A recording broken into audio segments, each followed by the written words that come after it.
हम दो चरों वाले रैखिक समीकरण के कुछ महत्वपूर्ण प्रश्न ले लेते हैं जो अंतिम प्रश्नावली 3.6 में से हैं। तो देखिए बेटा, इसमें जो हमें क्वेश्चन मिले हैं उसमें एक अलग सी बात है। ये क्वेश्चन हमें विभिन्न प्रकार के भिन्नात्मक उसमें मिले हैं। सबसे पहले जो हमें करना है इन ऐसे प्रश्नों में, सबसे पहले इनकी पहचान क्या है और इससे पहले वालों की पहचान क्या है।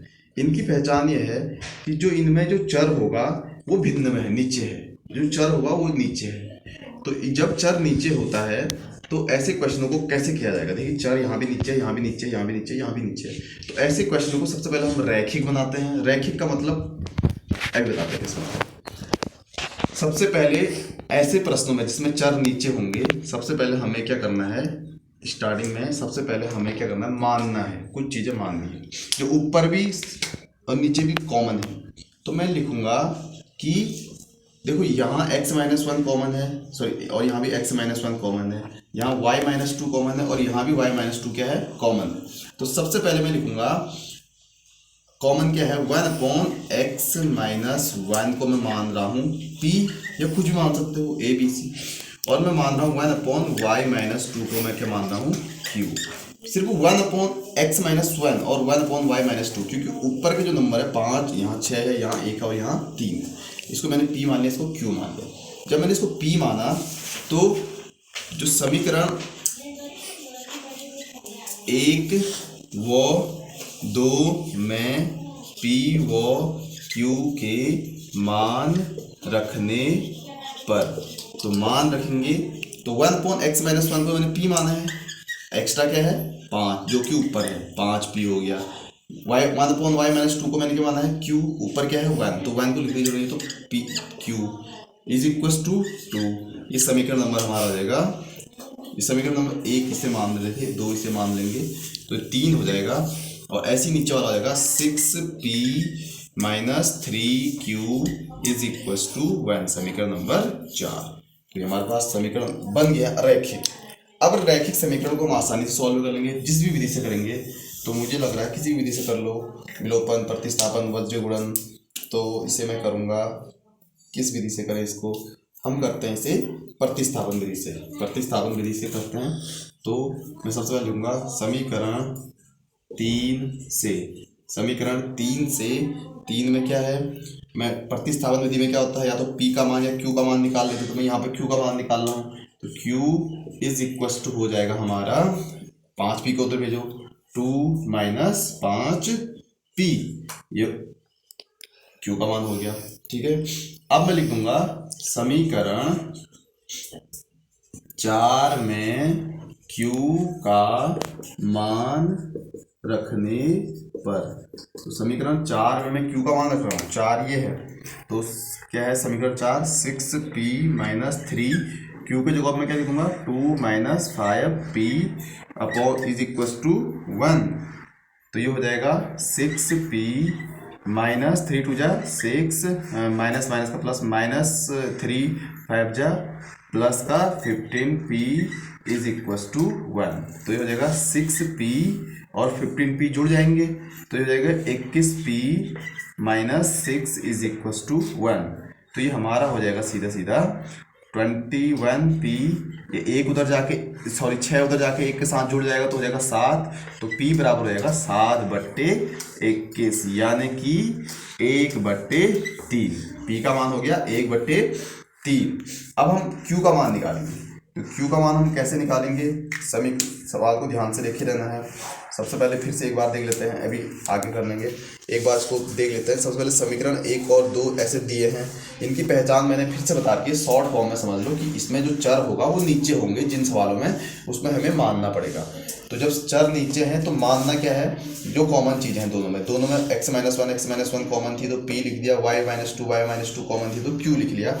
उसके बाद 1 और 2 में p q और मान रखे, मैंने मान रखे, समीकरण ये बन गए। अब इस समीकरण को सॉल्व करेंगे। सबसे पहले हम p और q का मान निकालेंगे, फिर p और q का मान यहाँ रखेंगे। तो अब देखिए हमारा p का मान तो तैयार है, अब q का मान तैयार क्या करना है। तो सबसे पहले q का मान निकालने के लिए लिख दूंगा मैं यहाँ पे मैं लिख दूंगा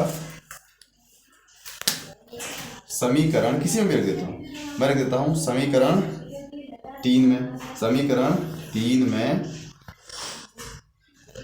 P का मान रखने पर। तो 3 में P का मान होगा, 3 क्या है 5P, P की जगह पे 1/3 plus Q is equal to 2 और ये हो जाएगा 5/3 plus Q is equal to 2। तो Q इज इक्वल टू हो जाएगा 2 माइनस 5/3। तो Q इज इक्वल टू हो जाएगा, इसके नीचे 1 मान लो, 3 दूनी 6, 5 एकम 5/3 एकम 3, यानी Q इक्वल टू हो जाएगा 1/3। तो बेटा देखो P और Q के मान हमको आ गए। P और Q के मान जब हमको आ गए हैं तो अब हमें क्या करना है, इस P और Q के मान को कहाँ रखना है, जो हमने पहले स्टार्टिंग में P के जगह पे क्या माना था। तो मैं लिखूंगा, क्योंकि जब हमने स्टार्ट में क्या माना था, चूंकि P इज इक्वल टू क्या माना था मैंने 1/x माइनस 1, तो P का मान यहाँ पर रखूंगा। तो P का मान रखूंगा, तो P का मान हमारा आया था 1/3 और Q का भी सेम आ रखा है। P का मान हमारा 1/3, तो 1/x माइनस 1। तो ये हो जाएगा, सॉल्व करेंगे, ये x माइनस 1 यहाँ गुणा और 3 एकम 3, तो x का मान आ गया इसमें 3 और 1 हो जाके 4। ऐसे ही हमको क्या करना है, Q का मान, Q को हमने क्या माना था 1/y माइनस 2, यही माना था। तो Q का मान भी हमारा आया है 1/3, तो 1/y माइनस 2, इसको यहाँ गुणा करेंगे y माइनस 2 और 3 को यहाँ करेंगे 3, तो y इक्वल टू हो गया 5। तो देखा बच्चों किस प्रकार सवाल सॉल्व करना है। सबसे पहले हमें समीकरण से मानना है जो कॉमन होगा, वो कॉमन मानने के बाद क्या करना है, हमें रैखिक समीकरण बना के उसे सॉल्व करना है। उसे सॉल्व करने के बाद जो लास्ट में आंसर आएगा उसे उसके मान में जो माना है उसमें रखना है। तो सबसे पहले मैंने इनकी पहचान बताई है कि ऐसे समीकरण जिसमें चर नीचे हो, उन वाले समीकरणों में कुछ ना कुछ मानना पड़ता है। मानने का मतलब है उनका सब्स्टिट्यूट कुछ मान के, तब उनको रैखिक में बदल के तब जाके उस सवाल को सॉल्व किया जाता है। दो चरण वाले रैखिक समीकरण का हम एक और सवाल लेते हैं। ये बहुत ज़्यादा इंपॉर्टेंट सवाल आता है, उत्तराखंड बोर्ड जो कि हमारा बोर्ड है उसमें बहुत बार पूछा जाता है और इसी से रिलेटेड क्वेश्चन बहुत सारे पूछे जाते हैं। ये क्वेश्चन बच्चों के दिमाग में बहुत ज़्यादा फंसता है ये वाला क्वेश्चन। तो सबसे पहले हम जानते हैं सवाल सॉल्व कैसे करना है। सबसे पहले पढ़ लेते हैं, ऋतु धारा के अनुकूल 2 घंटे में 20 किलोमीटर तैर सकती है। अनुकूल मतलब धारा जिधर को बह रही है उधर ही को बहना है, और जब धारा के प्रतिकूल यानी कि जब धारा आगे को बह रही है और वो पीछे को तैर रही है तो 2 घंटे में 4 किलोमीटर तैर सकती है। 2 बातें गई हैं उसने। तो उसकी स्थिर जल में तैरने की चाल और धारा की चाल ज्ञात कीजिए। 2 चीज़ें पूछी हैं। सबसे पहले मैंने क्या कहा था, क्वेश्चन में हमें समीकरण बनाना है, फिर उसे क्या करना है, हल करना है। तो सबसे पहले हमें मानने में दिक्कत आती है, मानना क्या है। तो लास्ट लाइन में जाइए, लास्ट लाइन लिखाई है कि सबसे पहले मैं लिखूंगा माना उसकी स्थिर जल में तैरने की चाल। तो स्थिर जल में तैरने की चाल मान लिया मैंने, उसकी कितनी है, x है। और दूसरा लिखा मैंने धारा की चाल। तो धारा की चाल मैंने क्या मान लिया, y मान लिया। ठीक है, धारा की चाल में जो धारा बह रही है x और y मान लिया। तो सबसे पहले 2 चीजें मैं लिखूंगा यहाँ पे। पहली चीज जो लिखूंगा मैं वो ये लिखूंगा कि ऋतु की धारा के अनुकूल चाल, अनुकूल मतलब जब अनुकूल बह रही है, अनुकूल चाल जो हो जाएगी वो हो जाएगी x प्लस वाई हो जाएगी।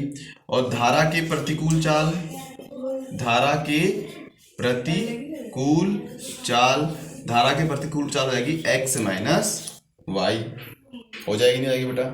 तो ये हो गया। अब ये 2 लाइन सबसे पहले आपने समझनी है। अनुकूल में क्या हो जाएगा, धारा की में x प्लस वाई और प्रतिकूल में x माइनस वाई, ये हम समझ गए। अब जो इसके बाद हमें काम करना है वो क्या करना है, ये हमने मान लिया है ना।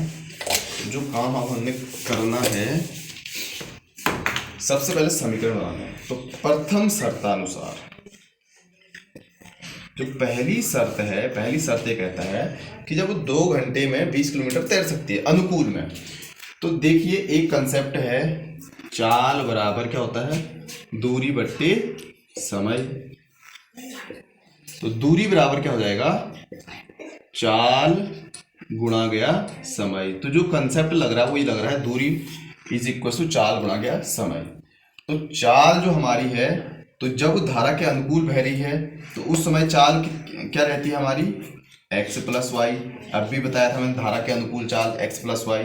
और समय कितना लेती है वो उस समय जब अनुकूल में है, 2 घंटे। और तो दूरी कितना तैर रही है, 20 किलोमीटर। 20 समीकरण जब बनाएंगे तो जब वो धारा के अनुकूल बह रही है यानी कि चाल x प्लस वाई है और समय कितना है, 2 घंटे है। चाल गुणा गया समय, बताया मैंने चाल गुणा गया समय किसके बराबर होता है, दूरी के बराबर। तो दूरी कितनी है, 20 किलोमीटर। तो ये समीकरण सीधा सीधा बन जाएगा 2x plus 2y is equal to 20। समीकरण नंबर 1 पहली शर्त। अब द्वितीय शर्तानुसार तो दूसरी जो शर्त है उसमें कह रहा है कि जब प्रतिकूल बहती है तो प्रतिकूल में चाल हो जाएगी x माइनस वाई। समय कितना ले रही है बेटा, 2 ही घंटे ले रही है सेम। और कितने किलोमीटर चल रही है, 4। तो हो जाएगा 2x माइनस 2y बराबर हो जाएगा 4। ये समीकरण नंबर 2। बस समीकरण बन गए। ये सवाल यहीं तक था। अब यहाँ से तुम जो विधि चाहो उससे हल कर सकते हैं। तो मेरे हिसाब से मुझे जो विधि अभी यहाँ पे इजी लग रही है, क्योंकि देखो इसके x और x के मान भी सेम है। x और x दोनों क्या है, सेम है। देखो x यहाँ प्लस 2x है, यहाँ भी प्लस 2x है, y का मान अलग अलग है। तो जब मुझे एक मान सेम दिख रहा है तो सीधे सीधे मैं इसको विलोपन विधि से कर लेता हूँ। तो विलोपन विधि में आपको पता ही है क्या होना है। विलोपन विधि में बताइए, विलोपन विधि में होगा हमारा कि लिखना पड़ता है समीकरण 1 से 2 को घटाने पर। तो समीकरण 1 से 2 को घटाएंगे तो हो जाएगा 2x। समीकरण 1 तो होगा, समीकरण 2 है 2x 2y equal to 4 minus plus minus. तो हो जाएगा 20 में से 4 गया 16, 2 में और 2 हो जाएगा 4y और ये कट जाएगा। जो हो जाएगा y बराबर हो जाएगा 16/4 यानी कि 4। तो y का मान हमारा आ गया 4। अब हमें निकालना है x का मान। तो x का मान कहीं भी रख देंगे हम समीकरण नंबर 1 में। तो लिखूंगा मैं y का मान समीकरण नंबर 1 में रखने पर। तो रखेंगे समीकरण नंबर 1 क्या हमारा 2x प्लस 2y यानी कि y का मान है 4। तो 2 चक्कू 8 बराबर 20। तो जाएगा 2x बराबर 20 में से 8 गया 12, x बराबर हो जाएगा 12/2 यानी कि 6, यानी x बराबर हो जाएगा 6। अब हम लिखेंगे अब हमको लिखना है सबसे पहले x क्या था हमारा, स्थिर जल में तैरने की चाल। तो स्थिर जल में तैरने की चाल हमारी है 6 किलोमीटर प्रति घंटा। और धारा की चाल जो है, धारा की चाल जो आएगी वो है हमारी 4 किलोमीटर प्रति घंटा। ठीक है बेटा, सवाल बहुत इजी था, खाली कंसेप्ट लगाना था। तो बेटा ये हमारा 2 चरों वाला रैखिक समीकरण हमारा जो चैप्टर है वो बेसिकली इतना है। पूरी डीपली मैंने पढ़ाई नहीं, पर बेसिकली जो है मेन मेथड, फॉर्मूले और इम्पोर्टेंट क्वेश्चन कुछ मैंने करा दिए हैं। बाकी पूरे डीपली पढ़ने के लिए कुछ टाइम बाद सारी वीडियोस आएंगी। और अगर आपको वीडियो अच्छी लग रही है तो बेटा लाइक करें और कम से कम 20-30 लोग को अपने शेयर करें जो जिनका पढ़ाई से कोई लेना देना है। तो धन्यवाद।